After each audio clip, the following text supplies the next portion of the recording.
That's quite a tough one to answer because I have lots of different jobs. If somebody was going to label me, I guess they would say I was a theatre director or musical theatre director or opera director as a primary job. But I think it's not impossible, but it's a challenge to sustain yourself just as a theatre director, not just financially, but you know, it's tiring work. So if you're directing 4 or 5 productions in a year, you're going to be exhausted at the end of it. So within my creative sphere, I have lots of other jobs as well. One of those is I'm a creative agent with Arts Council of Wales. So that means I'm a part of something called the Lead Creative Scheme School, which is about embedding creativity within the Welsh curriculum. A lot of that feeds the work that I do within a theatre sector as well. I'm also an arts associate for Arts Council of Wales, which means as a creative, I advise Arts Council an awful lot, because obviously as an artist, as a freelance artist, we are kind of the pollinators. So we move through communities and through theatres, and so we are kind of responsible for a lot of the changes that happen. I guess my role is to feed that back to the Arts Council and make them aware so the best practice is being adhered to. I also work a lot with the community. So I'm a community practitioner or work in participatory practice. So yeah, there's a lot of jobs within my main job. As a theatre director, obviously I work in theatre. That's my main work.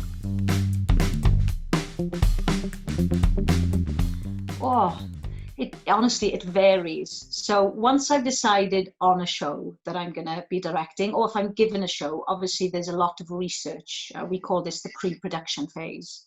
And this can be quite an isolating job because it's my role to really go through that text, and what we say is kind of remine the text and make sure I'm as prepped as possible for my actors and for my creative team. So I will be responsible usually for selecting the creative team. So that's the lighting designer, the producer, the stage manager, the DSM, the deputy stage manager, and assembling that team and making sure that the team know what my artistic vision is. And all that happens before I even step into the space. And that can take weeks and weeks and weeks. Obviously then when you step into the rehearsal space, I guess I'm responsible for the whole team in a creative sense. Maybe not from a managerial perspective, but creatively I am just responsible for everything that happens there. Yeah, so that's a kind of a day as a director.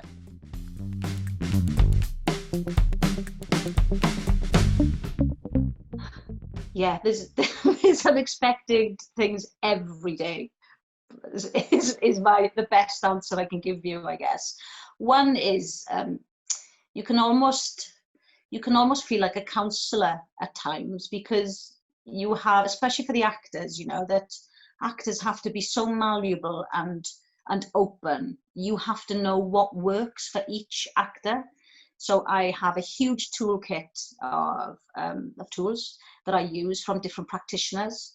And I have to know and try and assess what is going to work for each actor. So there's a lot of mind games that go on without your actors realizing. So you're trying to work them out, you know. So that's really interesting. And psychologically, you become quite astute at that. So I think I feel like, I don't know if I can, but you feel like you can suss people out a little bit better because it becomes a part of your job daily. Organizational skills. I haven't always been the most organized person, but I'll give you an example. When I was working with Welsh National Opera, when you're working in a huge company like that, there are hundreds of people you are working with and under and above. So the coordination of getting everybody organized around that is huge. So they usually rehearse 3 operas at a time, and you have your chorus, and the chorus move between the 3 operas. So when I was staff director there, I was staff directing, I think the last one I did was Madam Butterfly, and I had to schedule the chorus moving between all those rehearsals, and it was such a challenge. So that's not something you expect as a director. You think you're going to be hugely creative all the time. But I have to be organized in my creativity as well, especially in the pre-production. So as I said earlier, I work for hours and hours and hours alone. People don't tell you that.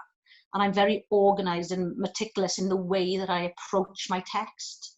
And I will kind of follow a checklist. And that's something that I've developed over the past few years, or past 10 years. So I'm quite meticulous in how I do that. So that's organizational kind of skill set that I've really adhered to. Budgeting. When I first started budgeting, yeah, that was very, very tough. So don't be afraid of asking for help, I think, with budgeting. Application forms. So I spend half my life filling out application forms for funding for people like Arts Council of Wales, Big Lottery, Heritage Lottery Fund. And once you've done your show, if you're receiving public sector money, you also have to fill in what we call completion reports. So report writing, and again, it's a skill that you develop. So yeah, there's lots of unspoken skills that are needed.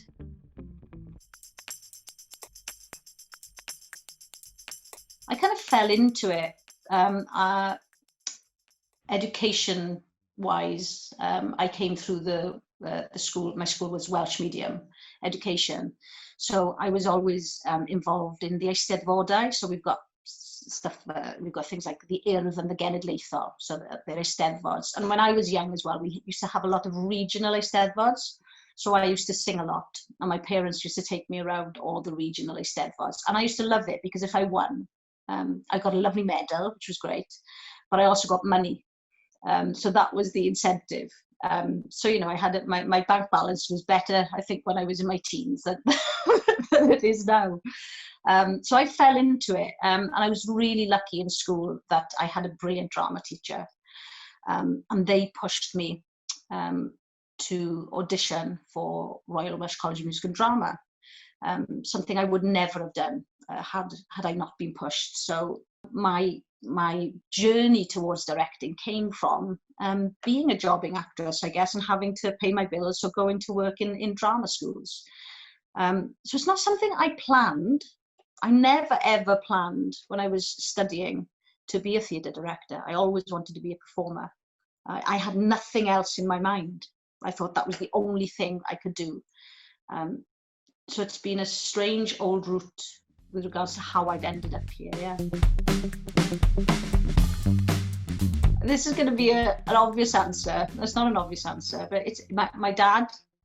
I could come up with somebody famous that we all know, but my dad played piano, and he was the one who was the driving force in our family to get me singing and to get me performing. So I would have to choose my father, and he still inspires me every day, really, because he's a good man. And whatever I do, he champions all my failures, and I fail every day. I guess I would be labeled as a successful director, but I fail every day like everybody else. So I would kind of choose him. As an inspiration directorially, the one person that really comes to mind is a director called Richard Jones. He's an opera director. And I remember going to see Hansel and Gretel at Welsh National Opera and just being so inspired by him, because his operas are picture perfect. The composition in these in these operas that he directs are out of this world, just every detail. So when you're looking at them, you feel like you're watching a portrait come alive, and the way he uses lighting. So and those images always stay with me. So every time I direct opera, I'm always thinking along those lines. What's the picture here, and how do I make that come alive? My pathway into this career was quite an obvious one to begin with. I studied at university. I went to, or conservatoire, it's called now, the Royal Welsh College of Music and Drama. So I did 3 years acting, BA there. And then I was lucky enough to get a place at the Royal Academy of Music, where I had studied a MA in musical theatre. So my pathway towards becoming an actress was quite straightforward. But then when it came to the move to become a director, it was lots of courses over 5 years, because I was still working as an actress but trying to upskill as a director. So I worked a lot with a company in Wales called Living Pictures, and they used to do residencies, 2 weeks residency where you studied Stanislavski for 2 weeks, or a weekend where you went and studied another practitioner. So for 5 years or so, I was toing and froing whilst working, and also upskilling. But I'm always upskilling. Even now, the pathway continues. And also, when you run your own company, you need upskilling in things like business, which I had no idea about, budgeting. So again, it's just a constant journey. You never stop.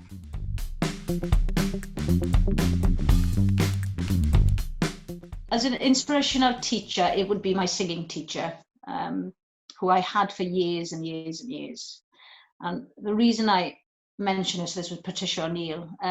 The reason I mention her, I guess, is it's not just that she was a great teacher, she was a great mentor. She was just a friend, really great friend.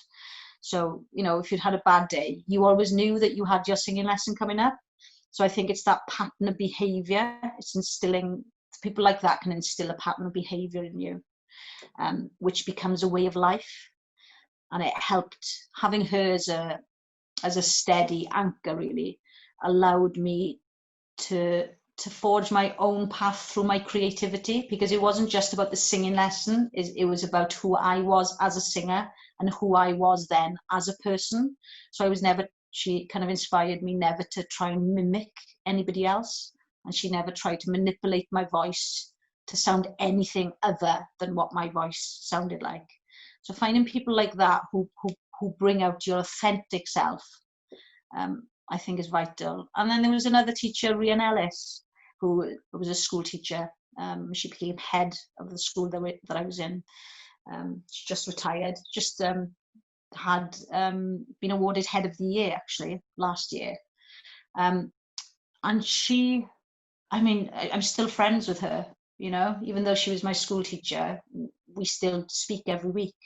And she actually took me to my auditions at Welsh College of Music and Drama, because my parents decided to go on holiday. So she took me along with the drama teacher.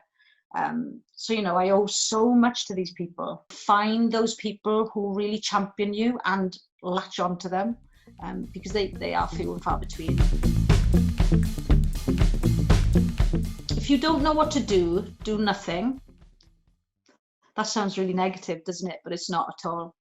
I think we can all be in such a rush to achieve, and to there's this culture of being busy all the time. Be busy, busy, busy. Well, being busy doesn't necessarily mean being creative and achieving anything, really.